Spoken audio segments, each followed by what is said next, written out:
Well, this is quite a big momentous day in a lot of ways. This is goodbye to failure, sort of, in a way. This is a project that Callum tried to get me to start when Carly died.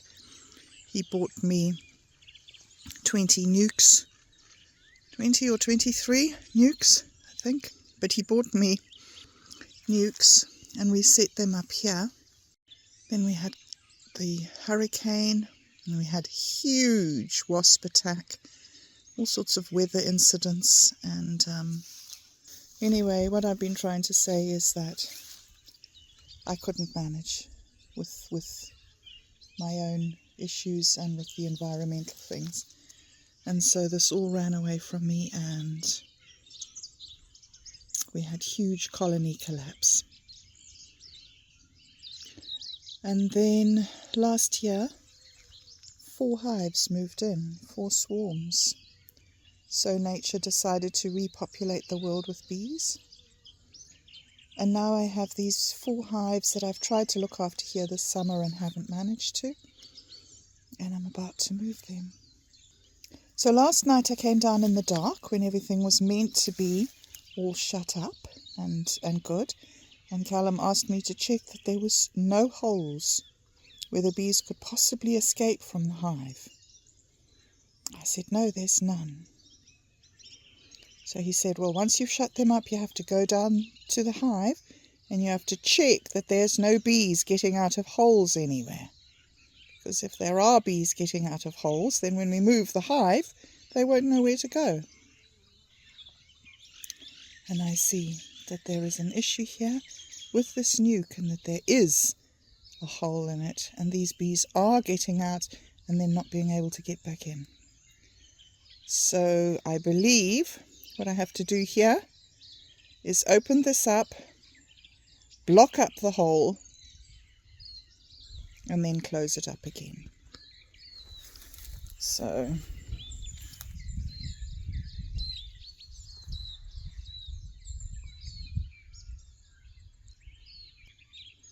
Reginald's supervising, as you can see. Okay,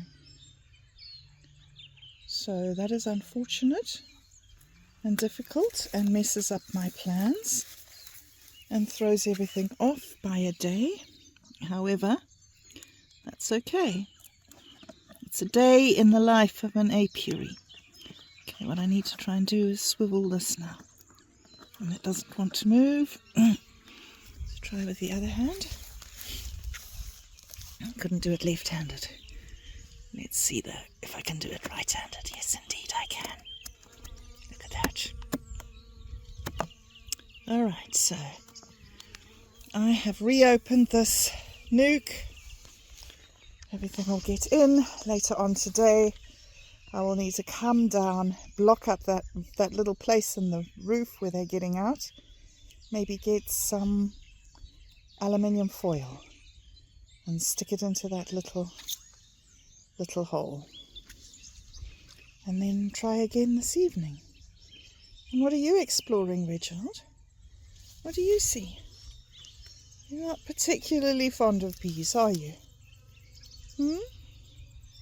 All right, well, I don't know what to do with the other hives then. Do I open them up as well? I'm guessing no. This one here, you can see the little fellows are all trapped inside there. That's very satisfactory. And nothing humming around the outside, which means that everything is properly sealed. For that one, same story on this one. It's completely shut up. And you can hear the sound of them. Can you hear the sound of them?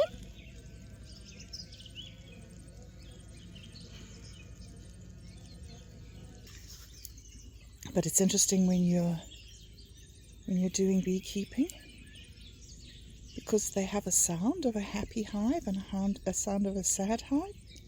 And when you get up close to the hive and listen, you can tell if things are going right in the hive, because there's a sort of a sound when the bees are happy, and there's a sound when the bees aren't happy. And look at this. You see how damp this box has become? The bottom box. That one's fine. Oh, hello, Bud. Did you join us? Did you join us, Bud?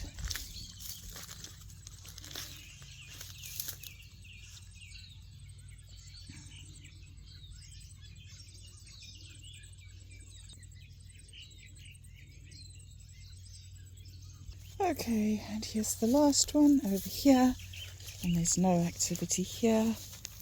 And if I listen to this,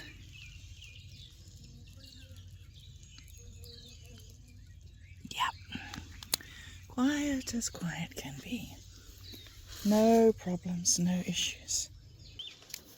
Okay, so I went up to the shed, I got some silver foil, and I'm here again, and I'm going to try and fill in these holes with silver foil.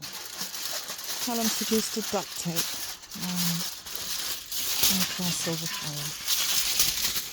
So, let's just see. You see, I don't quite know exactly what the story is here. I do know that I wouldn't like to get stung.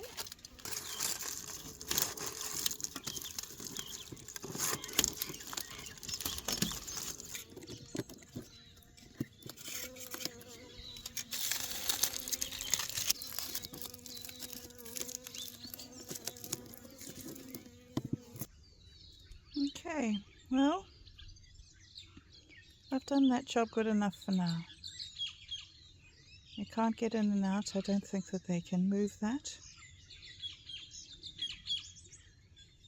So, a little bit later on today, if it doesn't rain, I might bring down some duct tape and just tape over that silver foil just so that it can't be bumped out. But it's a little bit damp now, so I might go up and have my meeting and come down this afternoon and just check on them. Maybe put some duct tape on when I close this hive up again, this box up again. Alright, well, this is the third trip down today, so I'm getting a lot of exercise from all this real life stuff. Glad they're not fussing around the top anymore. Maybe they found their way in. Now I just want to just put tape along the top here. So I'm not quite sure how I'm going to do it. Maybe I'm going to...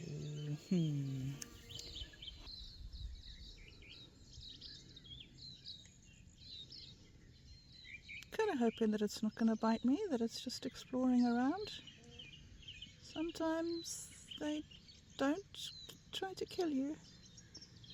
Sometimes they're just chilling. I was lucky, eh? See how its little bums would sort of pulsate? Like it's very nerve-wracking for me.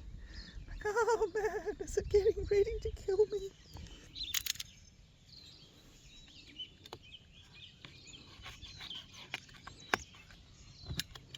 Wow, did I choose the bluntest knife in the shed? Yeah, I could have maybe checked before I came down here, right?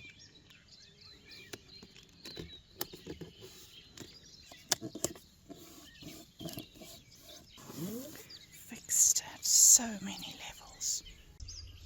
Hey guys, good morning. And I came down yesterday and put this tape on the top here to stop these fellows from getting out the little gaps there. Now it's nice and cold, so that's all sealed up. So now they are locked inside along with the other 3 boxes. And yesterday I was meant to paint over the box, the platform for putting the boxes on. But it wasn't quite finished yet, so I luckily didn't have to paint it. So I have to paint today, I guess.